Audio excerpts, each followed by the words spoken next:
First of all, fantastic job on this film. My family absolutely loved it. It's so heart-wrenching, but at the same time, so much fun. First question is for you, Chris.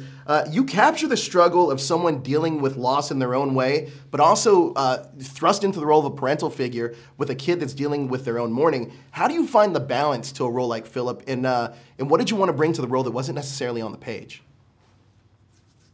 Thanks very much. I think I think you're right. It's very interesting to go into a character who's going through a lot of things at the same time and is putting up a barrier to all of them. And my only way is usually to deal with that with humor. So I try to imbue with them as much of that as I can, either through a defense mechanism or through an actual trying to draw her in. And so I probably tried to bring as much of that to it as I could, and then to make the contrast between the beginning and the end as much as possible, or as believable, I suppose. Right. It's fantastic. Now, Kyle, you're not in the film a ton, but you crafted such a beautiful character. Can you talk to me about how you went about crafting that character and what drew you to Slumberland? What drew me to Slumberland was the initial reading the script and getting to the part where I'm working with Marlowe, and it got me emotional reading it. So I felt like I was sort of there in a bit, but also, you know, you're only as good as who you're working with, and most of my scenes are with her, if not all of my scenes are with her, and she's pretty fantastic. Yeah, she is. And it didn't hurt that Francis is the director that he is and the person that he is to let us be together and to give us a little direction and set everything up for us in this world. And so it was quite easy for all of it to play itself out in the way it should.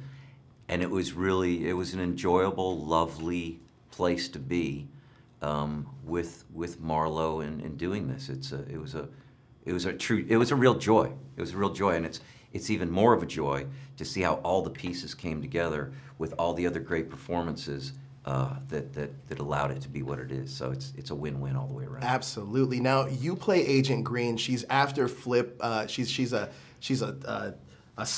dream cop. Can you talk to me about why she's after Flip, and also about working with Francis? Because first of all, this movie is visually stunning, but also about working with Francis as a collaborator. Okay, those were 3 questions in one. Yes. My brain is already gone blank. What was the first one? Just about your character, Agent Green. Okay, so she was very fun to play. She being the dream cop, so Flip is a dream bandit kind of thing. So he just breaks into people's dreams illegally because you're not supposed to do that. And so she's been chasing him for a very long time. I think 30 years, we said.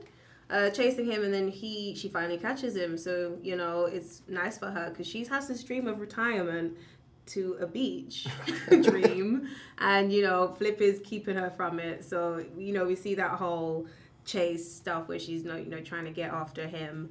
So that was really fun to play, actually, because I've never played a cop before. So that was a really fun way to introduce me into that, and I had a great time doing it.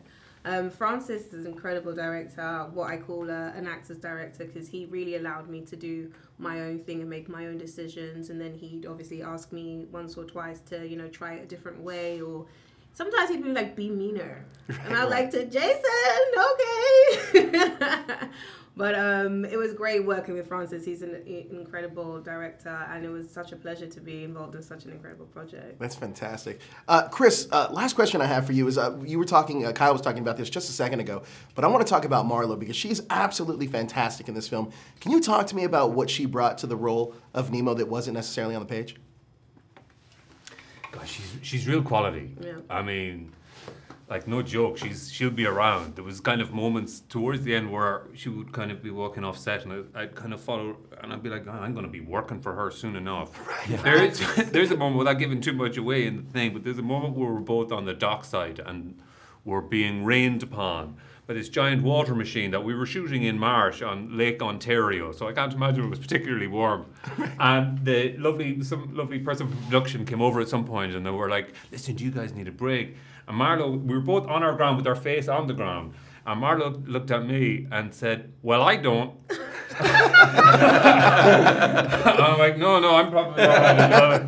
you know, she's a proper pro, I think, and she's also got she's really got great instincts, I think. So yeah, she is. I mean, we haven't really talked about her much in this, but she is a shining light in this movie, and Absolutely. I think she's with us for a long time to come. She's incredible. Yeah, I just want to say the first day I met her, and she was just. I watched the scene, and I was like, yeah, I've got my work cut out for me. I need to match that energy. So I've actually got a card that Malo sent me, and I'm keeping it because it's going to be worth a lot of money in the next 20 years. Absolutely. She is an absolute star. Well, look, you guys are all amazing in this film as well. Thank you so much for your time. I really appreciate it. Thank you. Thank you very Nice much. to meet you.